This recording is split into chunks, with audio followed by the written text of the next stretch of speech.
यदि आप 100 शेरों की एक सेना बनाते हैं जिसका सेनापति एक गिद्धाच है, तो युद्ध में सारे शेर गिद्धाच की मौत मारे जाएंगे। लेकिन यदि आप 100 गिद्धों की एक सेना बनाते हैं जिसका सेनापति एक शेर है, तो सारे गिद्धाच युद्ध में शेर की तरह लड़ेंगे। यह कथन नेतृत्व और प्रबंधन की शक्ति को दर्शाता है। एक अच्छा नेता अपनी सेना, टीम या लोगों को किस प्रकार प्रेरित करता है, यह निर्णायक होता है। भारतीय इतिहास में ऐसे कई उदाहरण हैं जहां नेतृत्व की क्षमता ने युद्ध के परिणाम बदल दिए।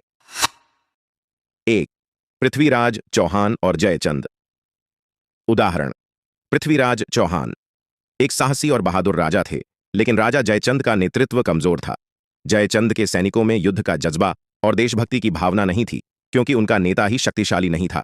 इसके विपरीत पृथ्वीराज चौहान ने अपने नेतृत्व में छोटी सेना के बावजूद मोहम्मद गौरी को कई बार परास्त किया। निष्कर्ष: यदि सेनापति शक्तिशाली हो तो वह एक छोटी सेना को भी प्रेरित कर सकता है, लेकिन कमजोर नेतृत्व के कारण एक बड़ी सेना भी हार सकती है। 2. महाराणा प्रताप और अकबर। उदाहरण: अकबर के पास विशाल सेना थी, लेकिन महाराणा प्रताप का नेतृत्व शक्तिशाली था। उनके पास गीदड़ों, कम साधनों की सेना थी, फिर भी महाराणा प्रताप ने अपनी वीरता और नेतृत्व से मुगलों को कड़ी टक्कर दी। उनकी सेना ने गोरिल्ला युद्ध शैली अपनाई और शक्तिशाली मुगल सेना को कठिनाइयों में डाल दिया।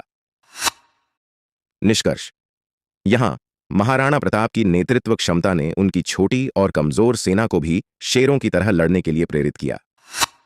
3. चाणक्य और चंद्रगुप्त मौर्य। उदाहरण: चंद्रगुप्त मौर्य का शुरुआती जीवन साधारण था और उनकी सेना भी साधारण नागरिकों से बनी थी, लेकिन चाणक्य के मार्गदर्शन और नेतृत्व ने इस साधारण सेना को एक महान साम्राज्य बनाने में मदद की।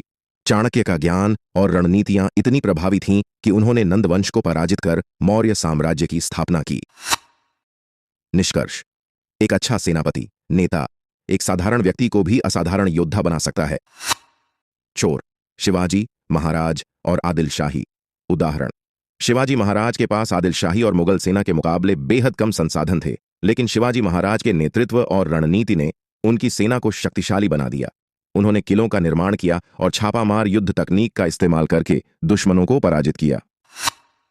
निष्कर्ष: एक शेर, नेता की तरह नेतृत्व करने वाला सेनापति अपनी सेना को गीदड़ों से शेर बना सकता है। 5. राणा सांगा और बाबर। उदाहरण: राणा सांगा, जिनकी सेना छोटी थी, लेकिन वह एक प्रेरक और बहादुर नेता थे। उनकी सेना में केवल राजपूत योद्धा ही नहीं, बल्कि अन्य जातियों के लोग भी थे, जिन्होंने राणा सांगा के नेतृत्व में अपनी जान की परवाह किए बिना युद्ध किया। बाबर ने अपनी आत्मकथा में भी माना था कि राणा सांगा एक शक्तिशाली नेता थे, हालांकि बाबर की सेना बड़ी थी और उसके पास उन्नत हथियार थे।